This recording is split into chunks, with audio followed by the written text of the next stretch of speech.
There is a print-on-demand niche that no one is talking about, and it's not even niche, it's just kind of an entirely new way of doing it.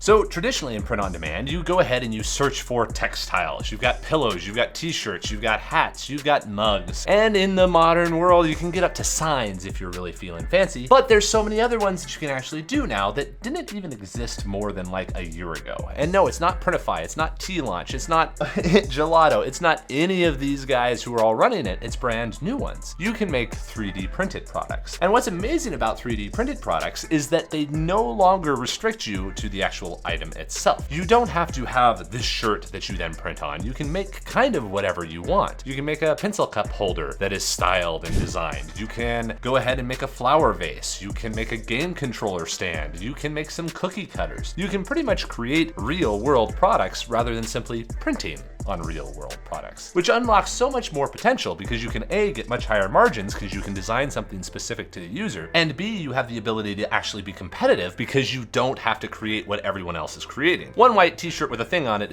looks just like another white t-shirt with a thing on it, but a pencil cup is very different from a cookie cutter. So it gives you this capability. Now this is different from traditional POD because you're also not just uploading images. You have to learn how to create a product. It's not that bad. There are AI tools out there that allow you to create faces, and heck, there's YouTube channels like this one where we talk about how to design 3D printed stuff. So there's a lot of resources out there in order to get yourself established. And if you really don't want to design at all, there are about 20 million 3D models out there that have been created that can make really good products if you know how to market and sell them. All you have to do there is you reach out to the designer and you say, can I license this? And very often they will say, sure, pay me 25 bucks and you can license this. Or they might say, give me a nickel off of every sale, but that's a lot rarer. Websites like this are Thingiverse, Thangs, Cults. They can all be used to find 3D models. Or you can hire a designer to actually create something. There's a lot of ways of getting it done. But then the actual print-on-demand services that you want to use, there's a few of them out there, but the main one that actually has hundreds of machines supporting it is Teleport. You can check it out over at slantpod.com. That's slantpod.com. Teleport allows you to upload one of those models, match it to your listing, and then when